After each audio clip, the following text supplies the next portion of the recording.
치과에서 처음으로 신경치료를 했는데 하면서 사람들이 왜 신경치료를 그렇게 무서워하는지를 깨달았다고 하셨습니다.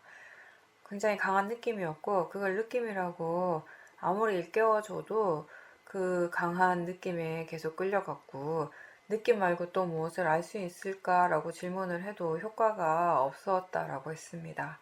근데 이번 그 경험을 통해서 알아야 할 것들이 여전히 많고 배워야 할 것도 많구나라는 것을 다시 한번 깨달았다라고 하셨습니다. 거사님 마지막 말씀 핵심인 것 같아요. 알아야 할 것 많고 배워야 할 것이 많다. 그래서 저는 그 부분에 대해서 이렇게 생각하는데 우리가 이제 여러 가지 번뇌가 일어나는 날 가능성이 높은 그런 이렇게 어떤 상황? 그런 체험들이 우리한테는 있잖아요. 근데 이제 수행을 하면서 그런 부분들에 대한 번뇌들이 조금씩 줄어드는 것을 또 경험을 하죠. 그러면서 우리가 마음이 이렇게 발전했구나, 마음이 이렇게 좋아졌구나, 성숙했구나 라고 이렇게 느끼게 되는데 또 한편으로는 또 그런 게 있어요. 어떤 요 체험에 대해서는 그런데 내가 이전에 체험하지 못한 새로운 것들을 체험할 때 또 다시 처음이냐 일어나는 또 큰 번뇌들이 또 있는 거예요. 이제 그런 경험을 하다 보면 여전히 아직 배워야 될 게 많구나, 아직 많이 부족하구나 이렇게 느끼게 되는 것 같아요. 이번에도 그런 경우인데 사실 거사님 몸의 감각을 보고 느낌 보는 수영 오래 하셨잖아요. 오래 하시고 지금 또 약간 몸에서 약간 불편한 부분들이 있으니까 그런 거 더 많이 하셨을 것 같아요. 제 생각엔. 그죠? 할 수밖에 없는 거예요. 그게 이제 되게 강하게 느껴지니까. 거기서 일어난 어떤 그거와 연결된 마음의 어떤 반응들, 때로는 그게 뭐 걱정이나 불안일 수도 있는 것이고 뭔가 이렇게 평소보다 상태가 좋아졌을 땐 또 그것 때문에 또 마음이 또 기뻐할 수도 있고 여러 가지 마음의 반응들도 경험하고 사실 그걸 통해서 수행을 오래 많이 했고 뭔가 많이 이해했다라고 생각을 하는데 치과에 갔는데 어떤 이게 몸에서 느껴지는 감각, 마음의 느낌, 이 성질 자체는 다른 것이 아니잖아요.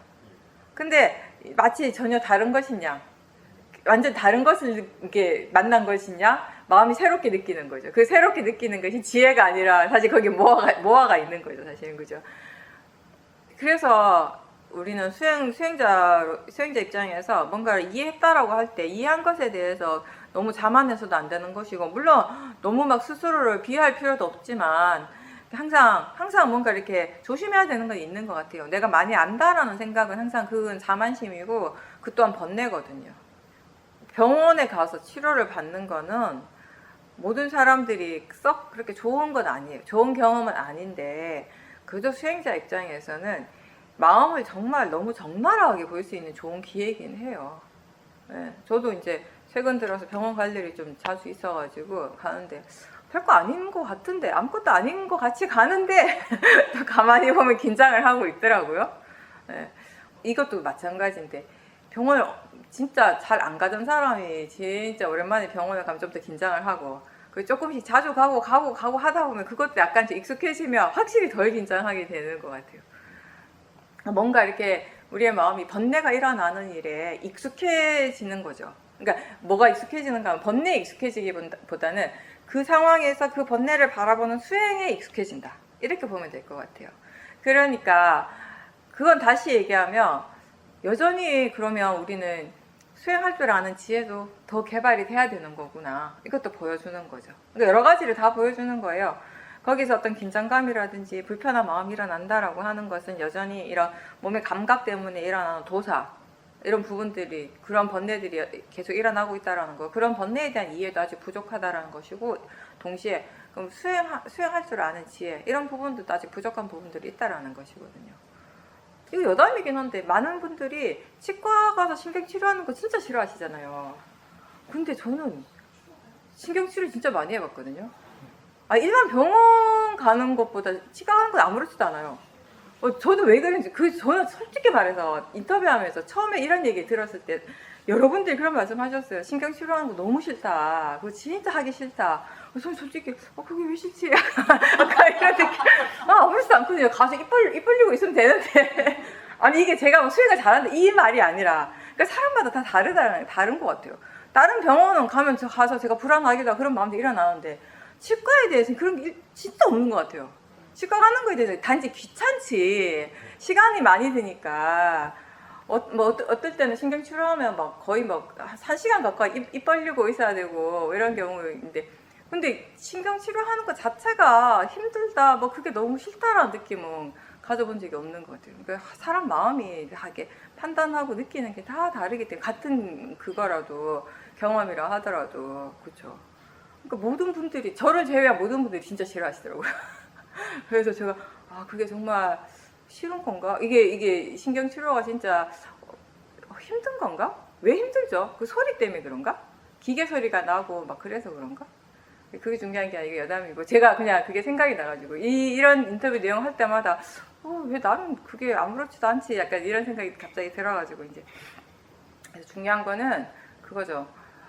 거사님 말씀하신 것대로 진짜 우리는 계속 해야 돼요. 수행을 계속 해야 돼요. 왜냐하면 여전히 알아야 되고 배워야 될 것들이 많이 있기 때문에, 이제 그런 어떤 오랜만에 하는 새로운 체험들이 우리 자신에게 그런 것들을 다시 한번 알려주는 역할을 하는 거죠. 그러니까 내가 어떤 부분이 부족한 거를 보여주는 거예요. 그래서 우리가 수행을 제대로 하고 있고 이 마음이 많이 이렇게 수행하는 쪽으로 기울어져 있으면은, 수행이 잘 될 때는 뭐 말할 것도 없고, 수행이 잘 안 될 때 그때 일어나는 마음이 예전과 참 다른 것 같아요. 예전에는 왜 이렇게 안 되지? 라고 하는 그 마음이 굉장히 도사의 마음이었다면은, 지금은 이런 부분이 여전히 부족하구나 라고 하는, 뭔가 이렇게 이 부분에 대해서 좀 더 수행을 더 세심하게 더 노력을 해야겠다라고 하는 그런 마음을 일깨워주는 거죠. 지금 그게 좋은 마음인 거죠. 이번에 치과 치료 경험을 통해서 좋은 것은 좀 떨어져서 보고 나쁜 것은 받아들이라고 하시던 그 사도 말씀을 그대로 실천하는 것이 쉽지 않구나라고 느꼈다라고 하셨습니다.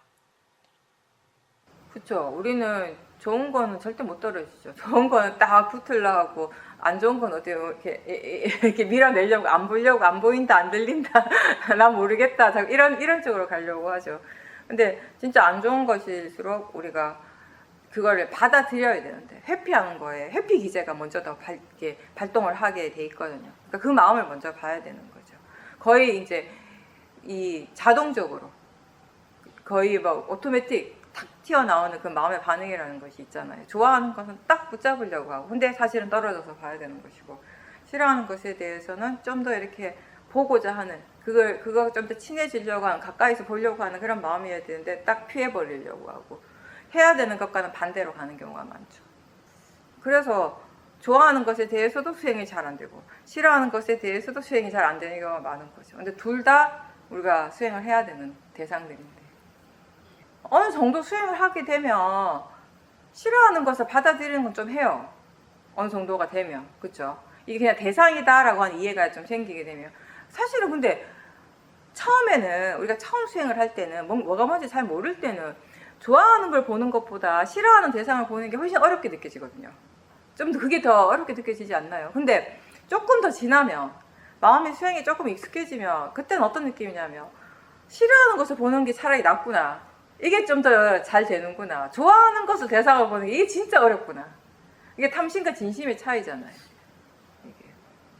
이게 탐심 로바의 부분이 사실 더 보기가 어려워요.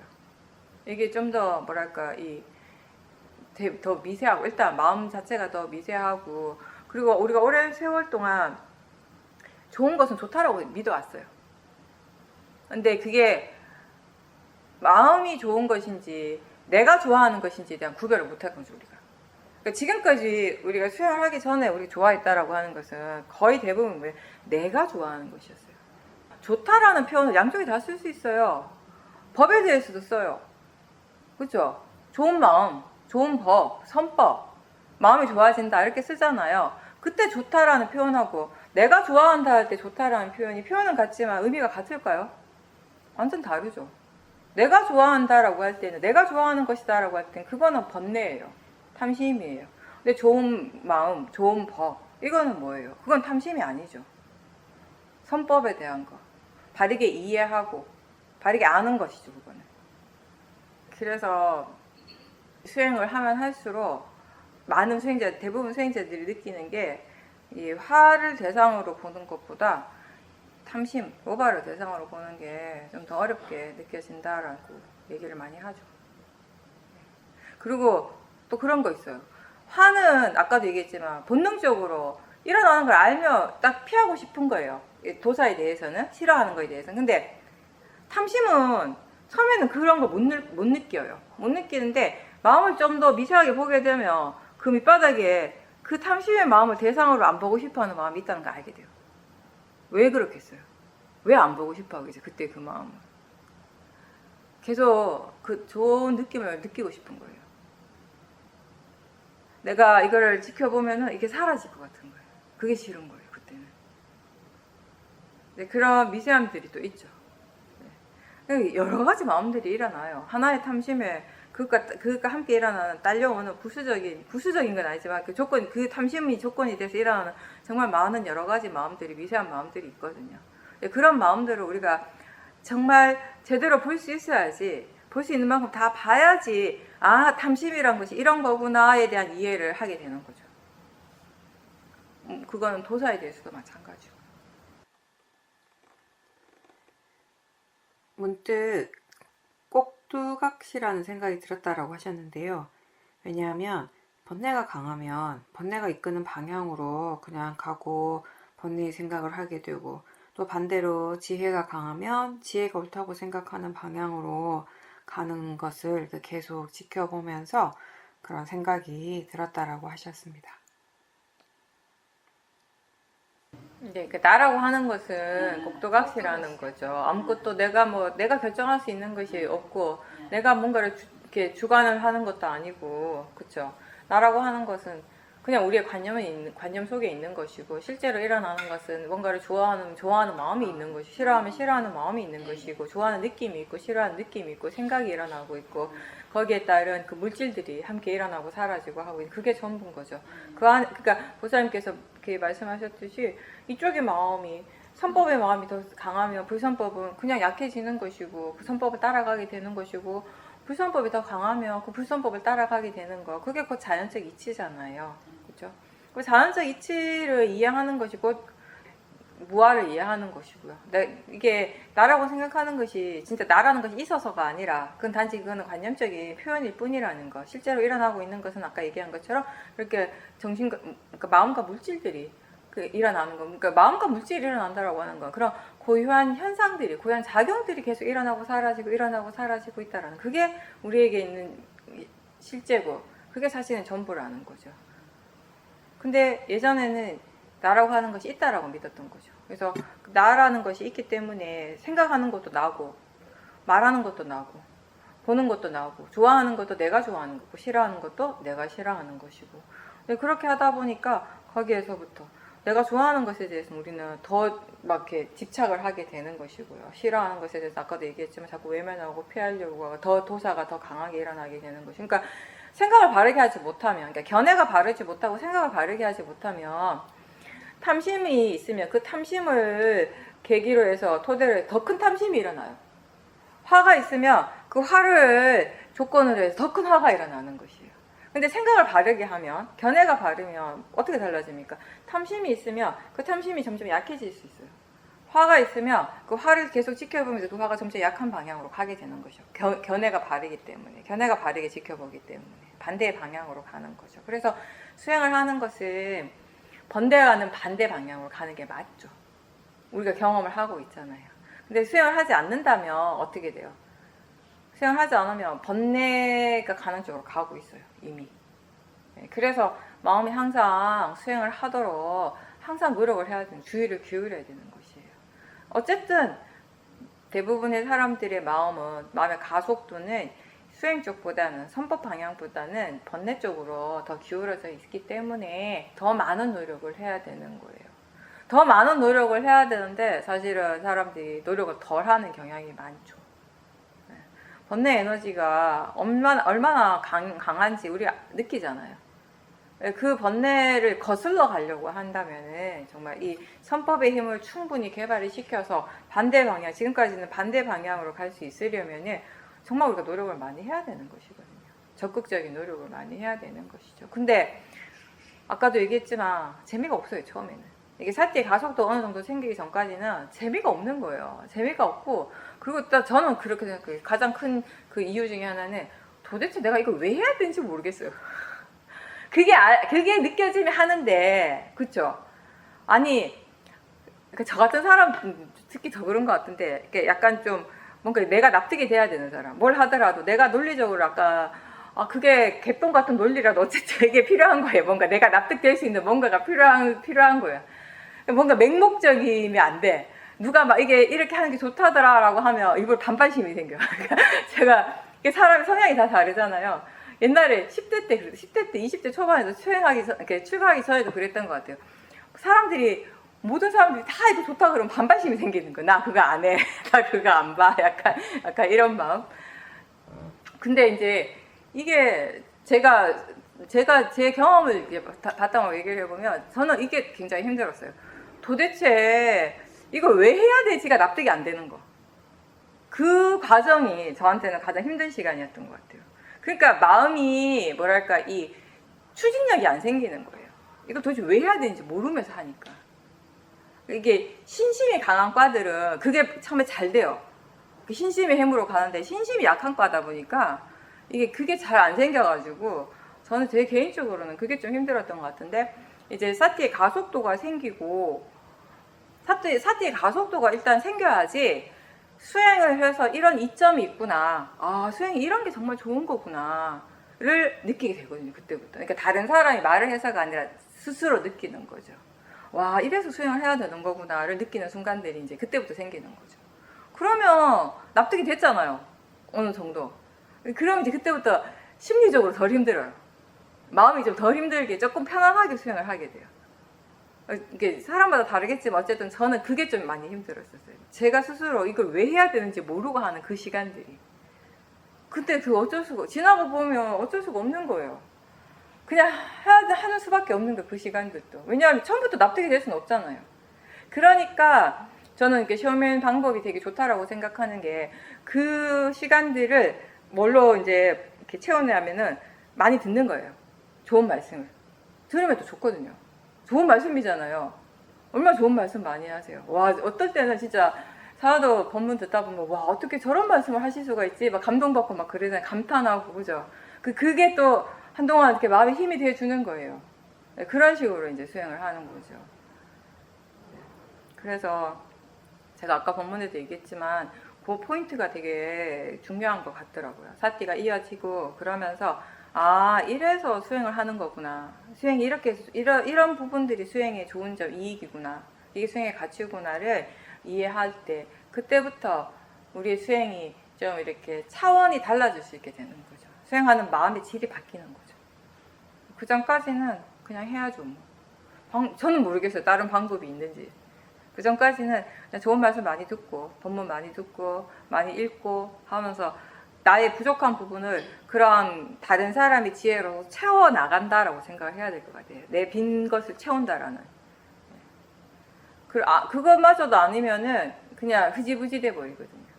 그래서 중간에 처음에 그냥 열심히 하려고 막 이렇게 시도했다가 중간에 흐지부지 되는 사람들이 의외로 굉장히 많잖아요. 사실. 법문을 들으면서 자선을 하는데 그때 많은 것들이 이해가 되고 스스로에게 내재된다라는 그런 느낌이 들면서 가슴에 뭔가 벅차오르는 느낌이 있었다라고 하셨습니다. 수행하면서 법이 도대체 뭔가, 법에 대해서 난 얼마나 알고 있는가라는 질문이 이 마음 저 밑바닥에 깔려 있는데 현재 일어나서 작용되고 있는 것, 그것이 법이라는 말이 바로 와닿았다라고 하셨습니다.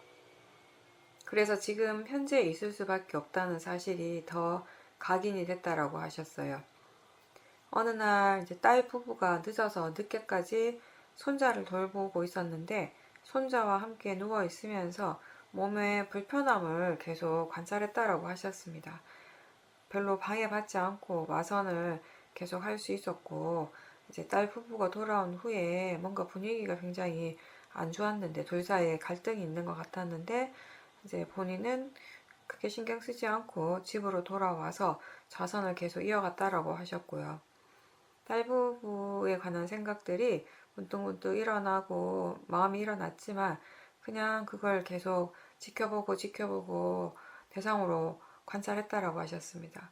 그때 그 마음이 수행하는 마음이 굉장히 편안했고 다른 쪽으로 대상 쪽으로 가지 않았다라고 하셨습니다. 그냥 자기 자신에게 머물러 있었고 수행이 계속 이어졌는데 예전에는 이런 일이 있으면은 걱정을 굉장히 많이 하고 또 자식에 대한 집착이 강하다 보니까 계속 생각을 하게 되고 수행을 하려고 해도 그 생각이 계속 이어지고 번뇌가 일어났는데 이번에는 그런 부분들에 전혀 영향을 받지 않고 물론 그런 생각이 일어나긴 했지만 그냥 생각은 일어나고 또 거기에 대해서 알아차림은 계속 하고 있고 이런 투트랙으로 계속 진행이 되는 것을 보면서 수행이 많이 달라졌구나를 느꼈다라고 하셨습니다.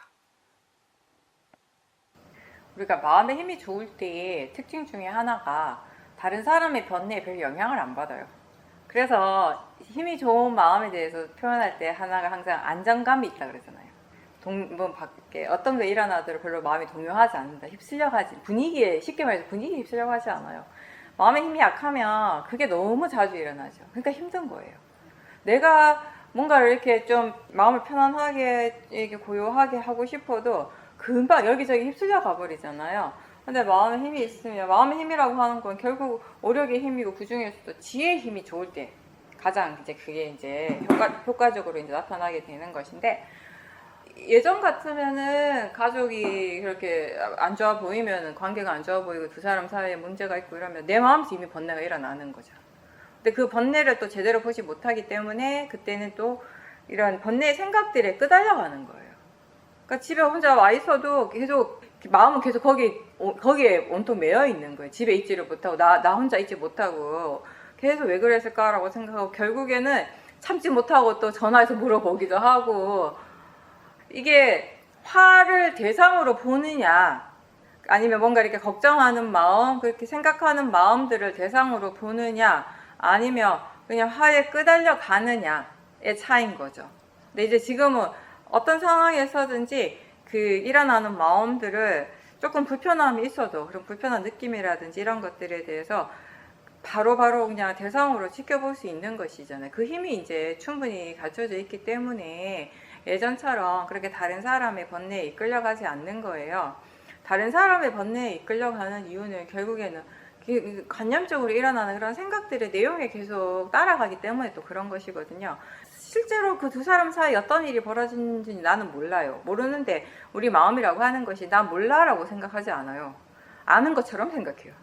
마치 내가 다 아는 것처럼 아 이래서 저렇지 이래서 그런가 이렇게 하다가 처음에 이래서 그런가 라고 했다가 아 그렇지 막 이렇게 변하는 거죠. 그러면서 혼자 이제 스토리 다 만들었어요. 그죠? 그러면 어느 순간이 되면 이건 절대 전화를 안 할 수가 없는 순간이 오는 거예요. 이제 그때는 이미 내 안에 이 번뇌가 아주 이제 커져 있는 상태가 되면 더 이상 이제 못 참는 거죠, 이제. 근데 지금은 그냥 그렇게 일어나는 마음을 그리고 느낌, 생각 이런 것들을 그 각각의 그냥 대상이라고 알고 그러니까 지켜보는 것이 그게 바로 뭐냐면 내 안에 머물러 있는 것이고 나한테 집중하는 것이고 그게 바로 현재에 깨어있고 지금 현재에 머물러 있다라고 하는 거 다 그게 같은 표현이에요. 현재에 깨어있고 현재에 머물러 있다라고 하는 것은 생각으로서 아는 거예요. 마음이라고 알고 파라마터를 알아차림하는 거예요. 근데 현재에 깨어있지 못할 때 우린 자꾸 관념적으로 빠지는 거죠. 그 차이인 거죠. 그래서 그 오롯이 어떤 상황에서든지 오롯이 마음이 지금 이 현재에 깨어 있을 수 있는 그런 힘이 있다면은 우리는 어떠한 것에도 영향을 받지 않게 되죠. 다른 사람의 번뇌에 대해. 오히려 제가 자주 얘기하지만 주변의 사람들이 다 화를 내고 있으면 내 마음이 더 막 이렇게 깨어나요. 어떤 느낌인지 아시죠? 옛날에는 당연히 나도 화를 내고 있어요. 이거 화가 날 일이야. 마음은 결국은 어떻게 생각하는가에 따라서 일어나게 마련이에요. 이거 화가 나야지. 화가 날 일이자면 화나죠, 당연히. 이거 당연히 이거 좋아할 만한 것이지. 이거 너무 좋은 거지라고 하면 좋아하죠. 그 밑바탕에 뭐가 있어요? 견해가 있는 거예요. 근데 지금은 그런 것들에 대해서 이제 더 이상 끌려가지 않을 만한 그냥 마음의 안정감이 있는데 그 안정감은 다른 게 아니라 지혜의 힘이에요. 지혜.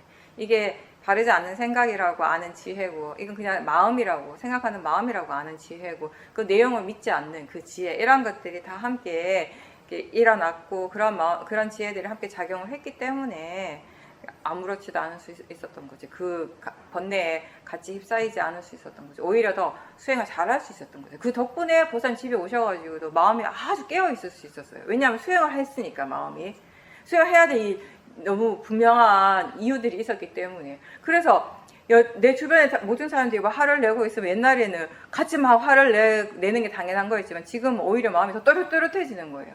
오히려 어떤 느낌이냐면 그 사람들과 함께 있는데 나는 딴 세상에 있는 것 같은 느낌이 들어요. 같은 공간에 있어요. 같은 공간에 있고 같이 대화하고 있는데 나는 다른 세계에 있는 듯한 느낌을 느끼면서 말을 하고 있는 거예요. 내 마음의 질이 전혀 다르기 때문에. 그만큼 이제 달라질 수 있다라는 거죠. 마음은 끊임없이 감각적 욕망을 채우려고 하는데 그럴 때 이게 정말 옳은가 이게 정말 맞는가 계속 질문을 한다라고 하셨습니다. 본인은 사마타 수행부터 시작을 해서 굉장히 오랫동안 수행에만 집중해 왔고 그러다 보니까 다른 어떤 사회적 활동이나 인간관계가 아주 제한되어 왔다라고 하셨어요.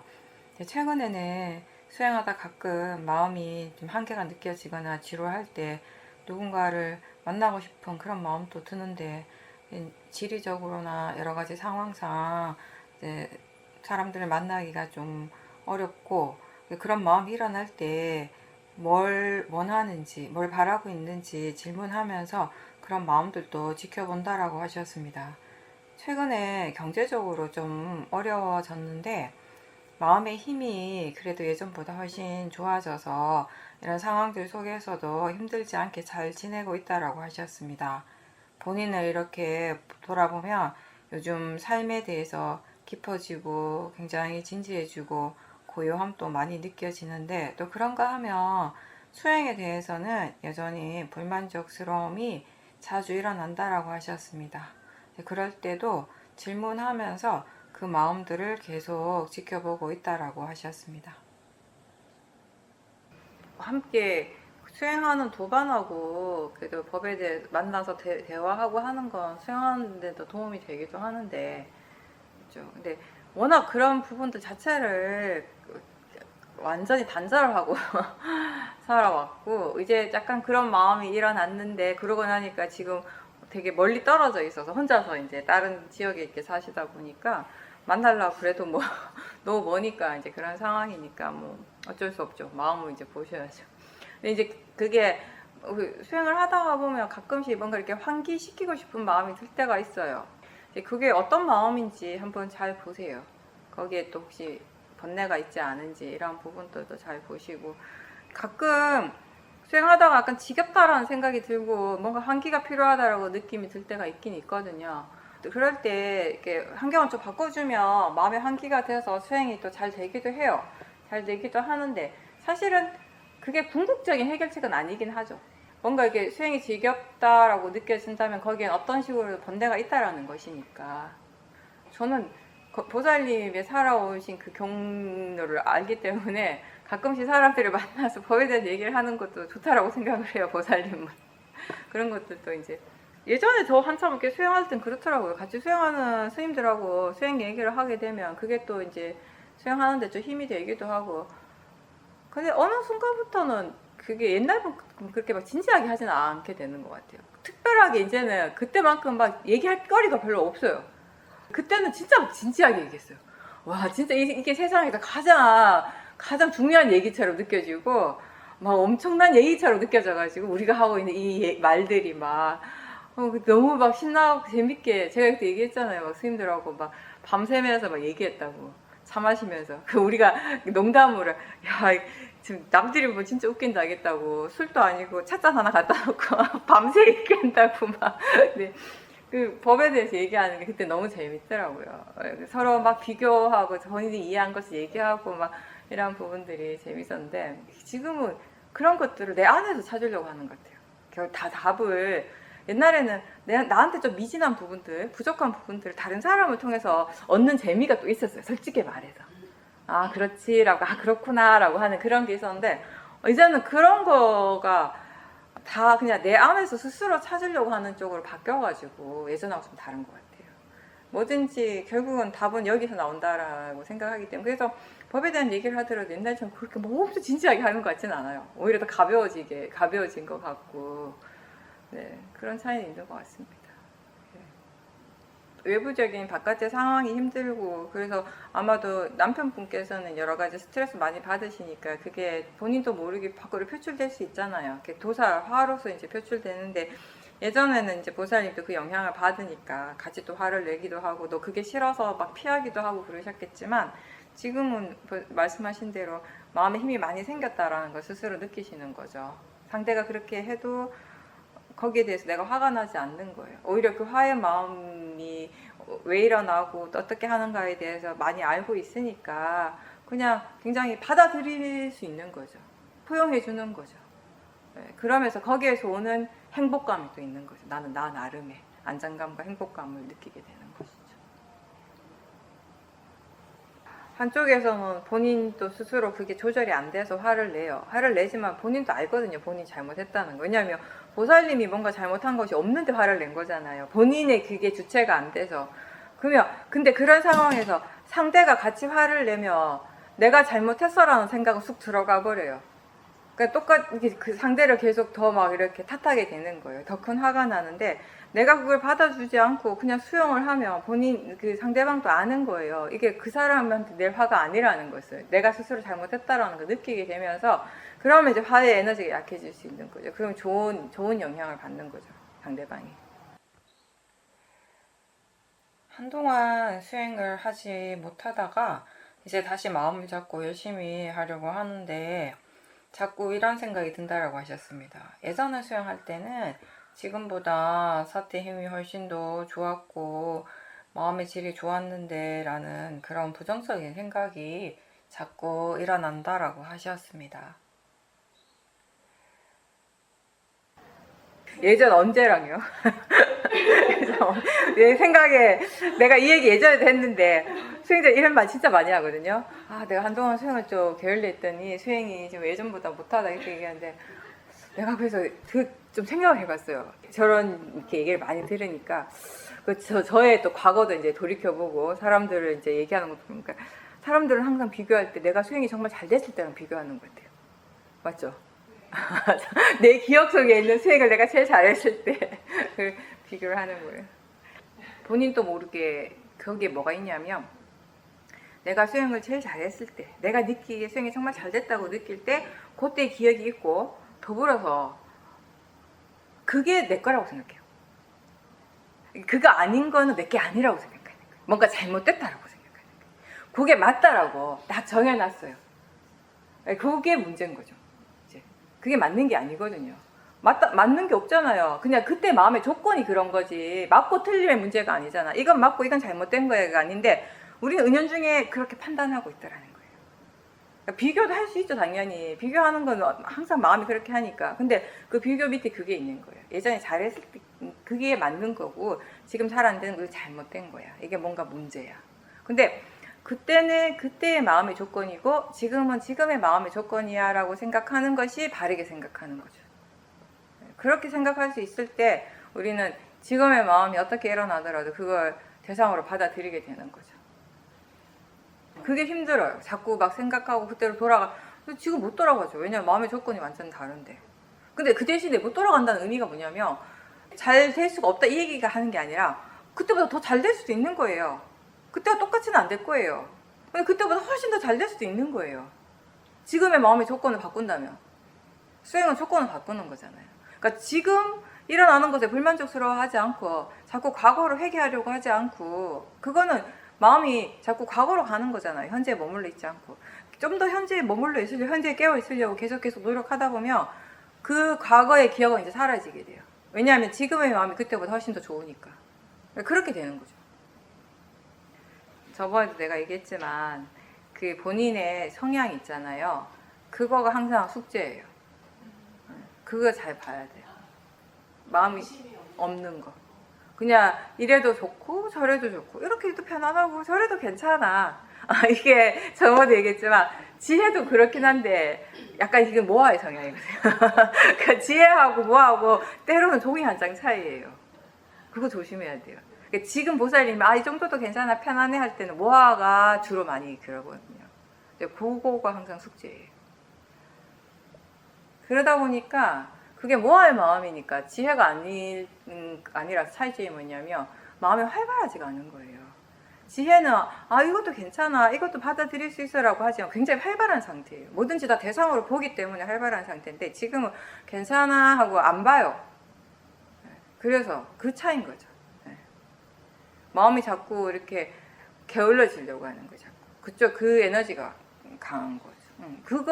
그게 그 마음의 성향, 그런 마음의 에너지가 너무 익숙해져가지고 본인이 그렇다라는 것을 자각하지 못할 때가 많을 거란 말이에요. 거기에 대한 자각이 자꾸 일어나야 돼요. 그 밑바닥에 모아가 있다라는 걸 스스로 아셔야 돼요. 어머니가 돌아가신 이후로 또 이런저런 여러 가지 일을 겪다가 보니까 요즘 건강이 많이 안 좋아졌는데 거기에다가 또 큰 번뇌거리가 있다라고 하셨습니다. 아주 어릴 때부터 친하게 지냈던 친구가 있는데 자라서 성인이 되고 서로 결혼을 하고 하는 동안에도 늘 가까이 살던 친구인데 이 친구가 이혼을 하고 가정적으로 어려운 일들을 많이 겪으면서 정신적으로 굉장히 문제가 많아졌다라고 했습니다. 정신병원에 폐쇄병동 입원도 하고 많이 이제 안 좋은 상태인데 그 친구가 본인한테 너무 많이 의지를 하고 그러다 보니까 또 자기 마음대로 안 되니까 화가 나서 보살님께 막 안 좋은 말을 너무 많이 하고 그런 것들을 듣고 하면 또 보살님 마음은 굉장히 불안하고 예민해져서 힘들었는데 한 10년 전에도 이런 일이 있어서 좀 이 친구와 관계를 좀 멀리하고 싶었는데 그게 또 잘 안 되고 또 최근에 다시 이 친구가 뭐 카톡이나 메신저로 너무 안 좋은 말들을 자꾸 보내니까 마음이 좀 힘들다라고 하셨습니다. 이게 몸이 안 좋은데 이런 일까지 함께 겪으니까 더 힘든 것 같다라고 하셨어요. 그래도 이제 다행인 건 예전에 하고 비교해보면은 그때처럼 마음이 정말 막 동요하고 힘들고 두려워하고 그런 부분들은 많이 약해졌다라고 하셨습니다. 근데 그래도 도대체 이 인연을 어떻게 해야 하는가라고 하는 그런 생각들이 계속 있고 또 더불어서 내가 알지 못하고 또 내가 어떻게 할 수 없는 그런 일들로 인해서 나의 일상이나 수행이 영향을 받는 일들이 일어날 수 있겠구나라는 생각을 하게 됐다라고 하셨습니다. 네, 쉽지 않은 상황이네요. 그렇죠. 이게 그리고 상대가 워낙 마음이 상태가 안 좋은 아주 거친 그런 상태다 보니까 이게 제일 힘든 상대가 뭐 논리적인 어떤 이성적인 대화가 통하지 않는 사람이에요. 대화가 통하면 어떻게든 대화로서 해서 하다가 안 되면 나 이제 너 못 만나겠어 하면 끝이에요. 그렇게라도 관계를 단절하면 되는데 이런 관계는 그것도 힘들잖아요. 내가 단절하겠다고 해서 그게 막 되는 것도 아닌 상태에 내가 어디 사는지 알고 뭐 내 번호 다 알고 나에 대해서 다 몇십 년 수십 년 어릴 때부터 뭐 50년 넘게 알아온 사람이다 보니까 내가 끊어야지 한다고 끊어지는 관계가 아닐 것 같아요. 거의 가족과 같은 관계다 보니까 쉽지 않은 거죠. 근데 결국은 이것도 사실은 해결책은 그거예요. 제가 아까 기도할 때 어떤 마음이냐고 물어본 게 이제 그게 연결이 돼서 그런 거거든요. 어떤 마음으로 기도하느냐가 되게 굉장히 중요하기 때문에 내가 그 사람과 그냥 단순히 빨리 단절하고 싶다, 이 관계를 끊고 싶다라는 그런 의미의 기도라면 사실 크게 의미가 없어요. 없지만 보살님 말씀하신 대로 내 마음이 좀 더 이렇게 편안해졌으면 좋겠다라고 하는 그런 마음을 가지고 기도를 했다면 그 기도하는 순간에 또 수행을 하셨을 거 아니에요. 이제 그게 중요한 거죠. 아까 이제 앞에서 얘기를 했지만 내 마음의 힘이 충분히 좋으면은 상대 바깥에서 어떤 일들이 벌어지고 상대가 아무리 번뇌가 강하다 하더라도 내 마음 그 영향을 받지 않을 수가 있거든요. 근데 보살님도 말씀하셨다시피 내 마음이 아직까지 힘이 없는데 저렇게 마음에 힘이 없는 사람을 내가 케어할 수가 없는 거예요. 그건 맞는 말이거든요. 내가 그 사람 어떻게 뭐 이렇게 도움을 줄 수는 없어요. 내 마음이 너무 힘들기 때문에. 내가 그런 경우는 사실은 처음에 좋은 의도로 시작했다가 자기 스스로가 엄청 힘들어지는 경우가 꽤 많아요. 내가 할 수 없는 걸 하려고 하니까, 내가 감당할 수 없는 것을 하려고 하니까 나까지 버릴 수도 있거든요. 이렇게 제일 중요한 거는 이제 일단 지금처럼 최대한 이렇게 거리를 두는 거예요. 거리를 두고 어쨌든 뭐 차단할 수 있으면 차단하고 최대한 내가 이제 그 사람이 워낙 마음이 거칠기 때문에 지금 그 사람은 사실은 자기가 지금 어떤 말을 내뱉는지도 모른 채 내뱉을 거예요. 그냥 나오는 대로 그냥 내뱉어버리고 또 해놓고 돌아서면 잊어버릴 수도 있는 거예요. 내가 그런 말 했어라고 생각할 수 있고. 왜냐하면 마음이 너무 거칠 때는 그냥 그 거친 대로 나와버리잖아요. 근데 마음이 조금 가라앉으면 내가 어떤 말인지 기억이 안 나. 그때 너무 마음이 상태가 안 좋았기 때문에 기억조차 못하는 거예요. 우리 그러잖아요. 지금은 그런 경우가 없지만 예전에 수행 안 할 때 엄청 많이 화가 나고 뭐 이런 일이 있으면 막 얘기를 하는데 돌아서면 내가 막 화를 냈다는 건 알겠는데 정확하게 막 어떤 말을 했는지 기억을 못할 때도 가끔 있을 수도 있거든요. 이게 너무 마음이 막 거친 상태에서 하게 되면. 그러니까 그런 분들 하나하나 내가 대응할 수도 없는 것이고 대응할 필요도 없는 거고 사실 지금은 최대한 이렇게 거리를 좀 이렇게 단절을 할 수 있는 만큼 하면서 본인 마음의 힘을 이제 키워야 되는 거예요. 키우고 내가 좀 이렇게 힘이 생기면 그 좀 메타 수행도 좀 하고 그 사람을 위해서 좀 그런 것들을 내가 해줄 수 있는 걸 해주는 거지. 그게 잡이고 그게 무주상 보시거든요. 내가 그 사람한테 뭘 바라는 게 아니잖아요. 다만 내가 그 사람을 위해서 해줄 수 있는 걸 내가 할 수 있는 최선을 하는 거잖아요. 근데 그거라도 내가 하려면 내 마음의 힘이 어느 정도 갖춰져야지 가능한 것이거든요. 방향성은 이제 그런 방향으로 가는 것이죠. 막 불안해하고 막 안 좋은 말 들었을 때 화가 나기도 하면 그건 또 그때 또 수행은 또 거기에 맞춰서 또 수행을 하시는 거고요. 네. 쉽지 않아요. 정말 저도 이제 정말 정신적으로 문제 있는 사람하고 한참 동안 이렇게 인터뷰도 하고 그런 적이 있는데 제 입장에서는 제일 힘들었던 게 뭐냐면 어떤 때는 말귀를 좀 알아듣는 것 같아. 그래서 이제 좀 괜찮아지려나 하고 열심히 막 말을 해요. 이렇게 하고 수행도 이렇게 하고 어쩌고저쩌고 하는데 돌아서면 또 돌무게예요. 그러니까 그거를 수없이 반복하는 거예요. 계속 반복해. 마음이 좀 좋아졌나 싶으면 다시 또 저만큼 떨어져 있고 그 사람이 마음이 좀 좋아졌나 싶으면 또 이만큼 떨어져 있고 다시 처음부터 시작. 무한 반복. 그럼 또 난 또 다시 이제 시작을 하는 거죠. 또 다시 시작하고 그런 부분들이 그때는 좀 힘들게 느껴지긴 했는데 그래도 내가 할 수 있는 건 그거니까 그게 조금이라도 그 사람한테 도움이 된다면은 난 또 내가 할 수 있는 일을 하는 거니까 이제 기본적으로 그런 마음가짐으로 그때 했었는데 진짜 쉽진 않아요. 그리고 대화가 잘 안 되니까 우리가 보통의 사람들하고 대화를 하고 인터뷰를 하면 내가 하면 저쪽에 하고 받아요. 둘 다 납득을 해. 어떤 의미인지. 내가 하고 봤는데 저기서 이상한 말을 해. 그러니까 그런 부분도 쉽지가 않더라고요. 그러니까 일반 그냥 보통의 마음을 가진 사람하고 대화하는 것보다 훨씬 더 많은 에너지를 소모해야 돼요. 그거는 어쩔 수가 없더라고요. 이게 내가 알 수 있고 내가 뭐 이해할 수 있는 그 한계선 넘어서는 그런 사람이기 때문에 항상 이 대화를 하고 나면 평소보다 진짜 훨씬 더 많은 에너지가 사용이 되더라고요. 근데 그것도 이제 어쩔 수가 없죠.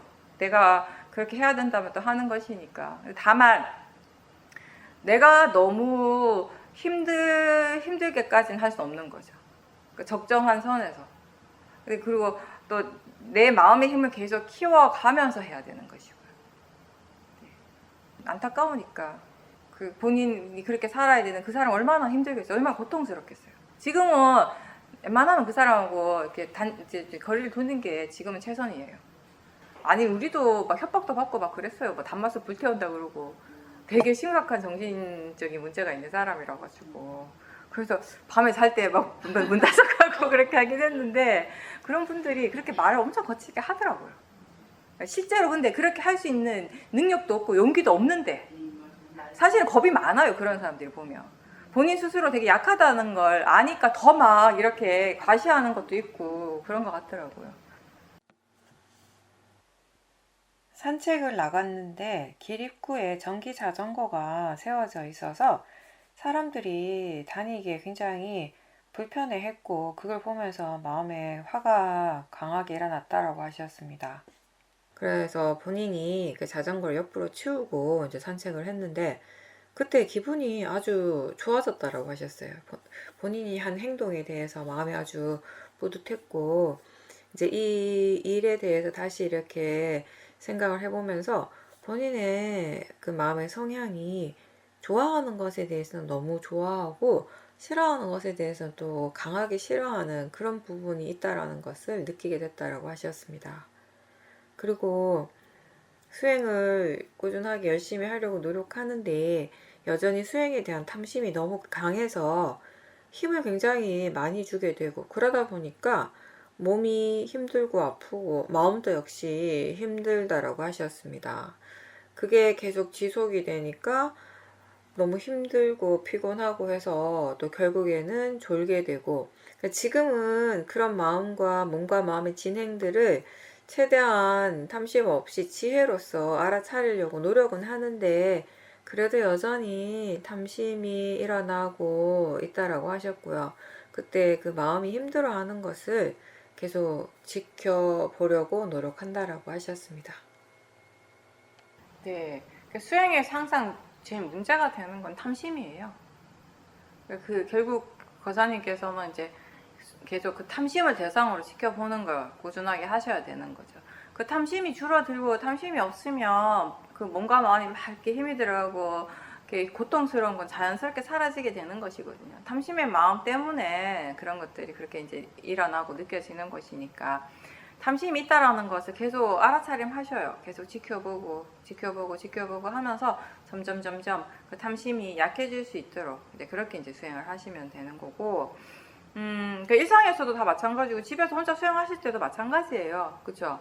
혼자 하실 때도 그렇고 또 일상생활에서도 꼭 그게 수행에 대한 탐심뿐만 아니라 일에 대한 탐심도 있을 수도 있고 사람에 대한 탐심이 있을 수도 있고 그런 것들이 탐심의 성질은 다르지 않으니까 그렇죠? 수행에 대해서 일어나는 탐심이나 사람에 대해서 일에 대해서 일어나는 탐심이 성질 자체는 다르지 않으니까 일상에서도 그런 탐심들을 계속 보고 하면은 수행할 때 일어나는 탐심을 보는 것이 이제 훨씬 더 편안해지죠. 쉬워지죠. 항상 그런 것들이 있기 때문에 우리가 일상에서도 힘든 게 많이 일어나는 거예요. 그 탐심 때문에. 그리고 이제 그 뭐 자전거나 뭐 이런 거 이제 아파트나 그런 공동주택에 살다 보면 다른 사람이 이렇게 함부로 이렇게 물건 같은 거 이렇게 놔두고 하는 거에 대해서 화가 막 날 때가 많아요. 그럼 보통은 이제 우리가 거기에 꽂혀 있는 아니 왜 저기다 저걸 놔두냐고 저기 놔두면 안 되는데 이런 생각들을 하면 그 생각에 이제 내가 하는 생각이 옳다라고 믿기 때문에 이제 화가 나는 거예요. 화가 나는데 근데 지혜가 있으면은 그냥 마음이 지금 내가 뭘 할 수 있는가를 생각을 하는 것 같아요. 그러니까 지혜가 없을 때 화의 마음은 그 사람이 뭘 해야 되는가를 생각을 한다면 이게 어떻게 되어져야 된다라고 하는 것만 이렇게 생각을 한다면 지혜는 지금 이 상황에서 뭔가 이렇게 내가 불편하고 다른 사람이 불편한데 그럼 뭘 할 수 있는가 어떻게 해야 되는가에 대한 걸 자연스럽게 생각하고 생각에서 멈추지 않고 내가 할 수 있는 걸 실천하는 것 같아요. 그런 것들이 굉장히 자연스럽게 일어나는 것 같아요. 막 이렇게 저렇게 재지 않고 그러니까 그렇게 하는 마음이 좋아요. 할 때 마음도 좋고 하고 난 다음에 마음도 좋은 거예요. 그런 부분들이 있죠. 제가 밀양에 내려가가지고 살면서 처음에 뭔가 화가 났던 부분 중에 하나가 뭐냐면 아니 사람들이 주차를 너무 이상하게 하는 거예요. 서울이나 이쪽에서는 볼 수가 없는 정말 그냥 본인 편한 대로 주차를 해요. 진짜로 감히 상상을 못할 정도의 이상하게 주차를 해요. 핸드폰에 가버려요. 그래가지고 처음에는 너무 이해가 안 되는 거예요. 그게 운전하고 가다가 아니 편도 2차선인데 2차선 도로는 이미 이렇게 주차로 쫙 이렇게 한 차선 다 그냥 주차가 돼버렸어요. 그럼 여기 하나는 놔둬야 될 거 아니에요? 자기 급하다고 여기다 차 세워놓고 어디 가고 없어. 사람이 없어. 그럼 어떻게 해야 돼요? 중앙선을 침범해서 이렇게 가야 돼요. 근데 제가 느낀 게 뭐냐면 저는 처음에 너무 이해가 안 되더라고요. 어떻게 이럴 수가 있지? 약간 이런 느낌이죠. 세상에 어떻게 이럴 수가 있지? 막, 이게 말이 돼? 약간 이랬는데 제가 조금 시간이 지나면서 거기서 저만 화내는 것 같아요. 다른 사람들 화를 안 내. 그냥 심지어 택시기사 아저씨는 그 자리 지나가요. 그리고 아니 소리 같은 난리 났죠. 정말 난리 났죠. 근데 이렇게 있으면 이렇게 이쪽 지나가는 사람이 이렇게 중앙선을 침범하면 상대는 기다려줘야 될 거 아니에요? 택시기사 아저씨 그냥 기다려줘요. 그런 거에 대해서 사람들이 크게 막 반응을 안 해. 그래서 어느 순간 나만 화내네? 약간 이런 느낌이 들기 시작하는 거예요. 똑같은 상황이지만 나는 이건 이렇게 돼야지. 어떻게 저럴 수가 있지? 이 생각으로 가득 차 있는 거예요. 이미 지금 벌어졌잖아요. 그죠? 이미 벌어졌으면 그럼 서로 양보해가면서 그 사고 안 나게 안전하게 피해가는 게 최선인 거예요. 그렇게 하기 위해서 내가 꼭 화가 날 필요는 없는 거예요. 물론 불편함이 있지만 불편한 건 불편한 거지 그거 화가 날 일은 아닌 거죠. 그래서 제가 그때 그거 느꼈거든요. 그때뿐만 아니라 밀양분들이 시골이라서 그런지 그 안 지키는 것에 대해 되게 관대하더라고요. 화를 안 내.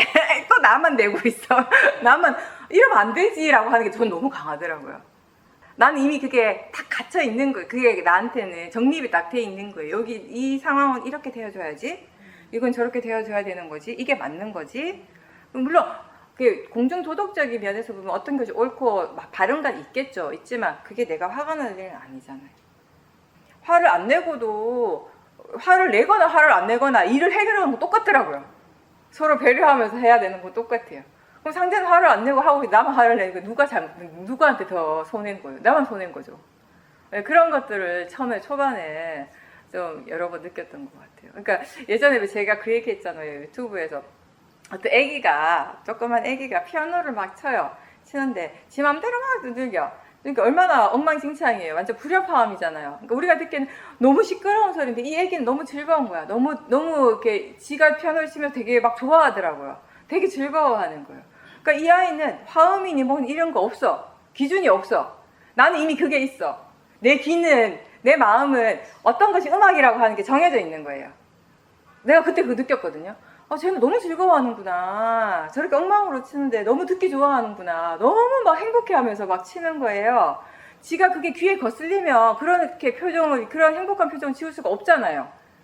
그러니까 제가 그때 그거 느꼈어요. 나는 음악에 대해서 이렇게 정해놓은 곳이 있고 거기에 맞지 않으니까 내 귀가 불편하다고 느끼는구나. 내 마음이 불편하지만 일단 어쨌든 그걸 제가 그때 느꼈거든요. 그게 없으면은 그냥 저 소리도 그냥 음악 소리구나. 그런 것들을 이제 보는 거죠. 수행을 한다라고 하는 것은. 제가 그 얘기 그래서 많이 하잖아요. 내 마음에서 내가 정해놓은 틀이 많다고. 그러니까 현대음악은 전 현대음악 잘 안 들어서 모르지만 가끔 어떻게 뭐 이렇게 들리는 거 보면 엉망진창이잖아요. 화음이고 화성이고 다 무시하고. 그렇게 현대음악 쪽은 또 그렇게 가대요. 현대음악 작곡가들은. 그림도 그렇지 않나요? 네, 그러니까 그림도 개판이에요. 그러니까 옛날에는 인상파면 인상파 뭐 이렇게 규칙이 딱 정해져 있는데 요즘 그림은 그런 게 없는 거예요. 네, 이게 그림 맞아? 약간 이게 예술이야? 라고 하면 예술이래요. 그러니까 우리가 생각하고 있는 예술이라고 하는 그 기준이라고 할까 그런 것과 상관없이 가는 거죠. 그 보살님이 화가인 입장에서 개판이라고 하시잖아요. 화가 입장에서 개판인 거야. 근데 그 화가 입장이 아닌 그냥 바라봤을 때 그런 규칙을 전혀 모르는 사람이 봤을 때 그게 아름다워 보일 수 있다라는 거지 이제. 딸이 외국에 가서 독립하는 것에 대해서 마음이 많이 힘들어 하다 보니까 몸의 상태도 안 좋아져서 최근에 편하게 오르내리던 계단을 이렇게 오르내리는 것도 힘들게 느껴졌고 그러다 보니까 지금 스트레스가 너무 많아서 몸이 이렇게 안 좋아졌구나 라고 스스로 생각하고 거기에 자꾸 이렇게 의미를 뒀다라고 하셨습니다. 일어나는 것에 대해 본인이 체험하는 것에 대해 사실 매 순간순간들은 그렇게 괴롭지 않은데 스스로 뭔가를 정해놓고 생각하고 믿는 것 때문에 오히려 마음이 힘들어 할 때가 있다라고 하셨고요. 관찰을 하다 보면 내가 결정을 이미 지어 놓은 것들이 있고 또 그런 것들 어떤 것에 대해서는 그렇구나 하고 그냥 가볍게 넘기는 것도 있는데 어떤 것들에 대해서는 또 크게 의미를 두기도 한다라고 하셨습니다. 딸이 이제 일본에 가는 것에 대해서 지진이라든지 뭐 그런 부분들이 너무 위험하다라고 생각이 돼서 걱정을 많이 하니까 아는 사람이 지인이 사실 우리나라가 일본보다 더 안전하지 않다. 언제 전쟁이 일어날지 모르지 않느냐라고 말을 했고 그 말을 들었을 때 뭔가 이 수행적으로 내려놓지 못하던 그런 걱정이나 집착이 좀 내려지는 경험을 했다라고 하셨습니다. 스스로 이해되었다고 생각하는 것들에도 사실 제대로 이해하지 못한 부분들이 여전히 많이 있을 수 있다라는 생각을 요즘 한다라고 하셨고요. 그리고 나에게 문제를 일으킨다라고 생각하는 것들에 대해서도 이제는 그 생각을 그냥 그렇게 믿기보다는 좀 떨어져서 지켜보는 노력을 하고 있다라고 하셨습니다. 건강이 안 좋은 분들은 그런 이제 체험이 많잖아요. 다양한 체험이 있잖아요. 예전에 근데 보면은 아 내가 예전에 이랬을 때 몸이 이렇게 안 좋아졌고 이런 경험을 했을 때 이런 일이 일어났을 때 안 좋아졌지 뭐 이렇게 너무 마음적으로 심적으로 너무 스트레스를 받으니까 그때 뭐 심장이 안 좋아졌더라. 그때 뭐 어디가 안 좋아지더라. 그런 경험을 한번 하면 건강한 사람은 별로 그렇게 상관이 없는데 몸이 안 좋고 한번 아픈 게 본인한테 굉장히 치명적으로 이제 오는 사람들은 사실은 굉장히 조심하잖아요. 아프지 않기 위해서. 그쵸? 그게 있어요. 노력을 해도 아플 때 되면 아프긴 하는데 그래도 노력을 하는 수밖에 없어요. 안 그러면 더 아플 거니까, 더 자주 아플 거니까. 그래서 최대한 이제 노력을 하고, 그러니까 몸에 대한 어떤 이런 좀 이렇게 보호를 한다라고 할까 그런 부분들이 아무래도 있단 말이에요. 그게 본인한테 알게 모르게 좀 중요한 부분이 돼요, 사실은. 그냥 한번 아프면 그게 영향을 많이 주니까. 그러니까 그러다 보니까 예전에 특히 좀 많이 아팠던 그런 기억들, 그게 왜 내가 그렇게 아팠는가에 대한 그런 생각들, 기억들, 그러니까 이게 100% 맞지는 않는데 우리는 그걸 믿잖아요. 이게 이렇게 연결이, 사실 몸이 어떻게 변화가 생기, 심장이 안 좋아진다고, 폐가 안 좋아진다, 이런 게 어느 정도는 대충은 이래서 그런가 보다라고 감은 잡을 수 있지만 그렇다라고 해서 우리가 뭐 신도 아니고 의사도 아니고 100% 이것 때문이야라고, 특히나 그게 만약에 어떤 심리적인 스트레스 때문에 그렇다면 더더욱 그렇죠. 그럼 그건 100% 그냥 내가 그렇게 생각하는 거지. 물론 그럴 확률이 영향을 많이 주는 건 맞지만, 우리가 여러 가지 면에서 본다면, 종합적으로 본다 맞지만, 그렇다고 100% 그게 맞다라고 또 할 수는 없는 거잖아요. 근데 우리 마음은 일단 그걸 믿거든요. 내가 계속 생각을 하고, 내가 그때 왜 그렇게 아팠지라고 생각할 때, 아, 이것 때문에 그렇구나라고 하면 그렇게 믿어버리는 거예요. 그럼 그 다음에 비슷한 상황이 와서 내 몸이 안 좋으면 그때 그게 또 생각이 나는 거죠. 그럼 또 그렇다라고 이제 믿게 되고, 그러니까 그런 생각들이 계속 반복해서 일어나게 되는 것이고, 이제 수행을 하면서 이제 우리가 그런 생각의 부분들을 계속 보는 거예요. 그리고 그런 생각들이 실제로 마음에 어떻게 영향을 주는지, 그리고 사실은 딸이 일본에 가는 것도 나한테 힘든 일이지만 그 스트레스도 스트레스지만 어떻게 보면 내가 바르게 생각하지 못하는 스트레스가 사실 더 클 수도 있어요. 그것 때문에 내가 고통스러울 확률도 되게 많다, 굉장히 많다라는 것이에요. 근데 다행히 우리가 수행을 하기 때문에 그 고통에서부터 우리는 좀 벗어날 수 있게 되는 거죠. 이제는 예전 같으면 그게 굉장히 컸을 거예요. 정말로. 그 외부적인 거는 요만큼인데 그걸 내 안에서 이만큼 부풀어 버리거든요. 그걸 믿어버리거든요. 그러다 보면 정말 힘들고 고통스러워지거든요. 몸과 마음이 다 힘들어진다. 근데 이제 그런 과정들은 많이 없죠. 잘 없죠. 그거 보니까 생각이라고 알고 잘 되지 않더라도 이게 그냥 대상이고 생각이라고 일깨워주면서 그 생각이 내용에 빠지지 않고 거기에 대해서 맹목적인 어떤 믿음이 생기지 않도록 많이 노력을 하잖아요. 이제 그런 부분들이 수행자로서 이제 달라지는 부분들인 거죠. 어떤 관념적인 부분들, 그리고 뭐 본문에도 얘기를 했지만 이미 내가 어떤 일에 대해서, 어떤 사건에 대해서 이미 가지고 있는 여러 가지 고정관념들, 그런 것들을 우리는 계속 봐야 되는 거죠. 본다라고 하는 것은 지금 처음에는 지금 일어나는 현상들을 보잖아요. 근데 이 현상들이 어디에서부터 이렇게 무엇을 조건으로 해서 일어나는가를 본단 말이에요. 보고 하다 보면 그 밑에 내가 예전부터 가지고 있던 어떤 고정된 생각들, 고정관념들, 이런 것들이 지금 내가 몰랐지만 이렇게 영향을 주고 있다라는 것을 많이 발견을 하는 것 같아요. 근데 예전에는 잘 몰랐어요. 왜냐하면 그런 부분들은 굉장히 좀 미세한 마음들이기 때문에 마음을 좀 더 잘 볼 수 있어야지 다 볼 수가 있었는데, 지금 이제 그런 것들이 쉽게 보이잖아요. 전체적으로 쫙 그림이 쫙 펼쳐지잖아요.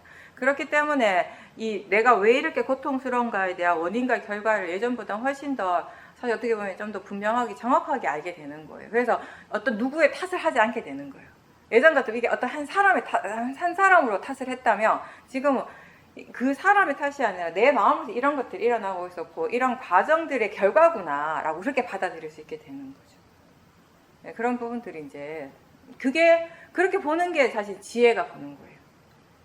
그렇게 볼 수 있을 때 몸과 마음의 고통도 그래도 조금 줄어들고요. 예전만큼 그렇게 막 심하게 막 이렇게 그렇게까지는 가지 않을 수 있는 것이고. 현재 머물면 그 대단한 건 다 없거든요. 그러니까요. 네. 제가 그 말씀 꼭 드리고 싶어요. 네. 마음이 과거에 있을 때는 지금 이게 너무 고통스럽고 너무 큰일 같은데 막상 마음이 딱 현재에 딱 와 있으면 아무것도 아닌 게 너무 많더라고요. 별게 아니에요. 별 거가 별로 없어요. 진짜 문제도 별로 없어요. 그러니까 내가 문제라고 하니까 문제가 되는 것이고 내가 이게 별 거라고 생각하니까 별게 되는 거고 그냥 일어날 것이 일어날 뿐이에요. 별거 아니에요. 그냥 자연적 이치고. 오늘 여기까지 하고 마치겠습니다. 수고하셨습니다.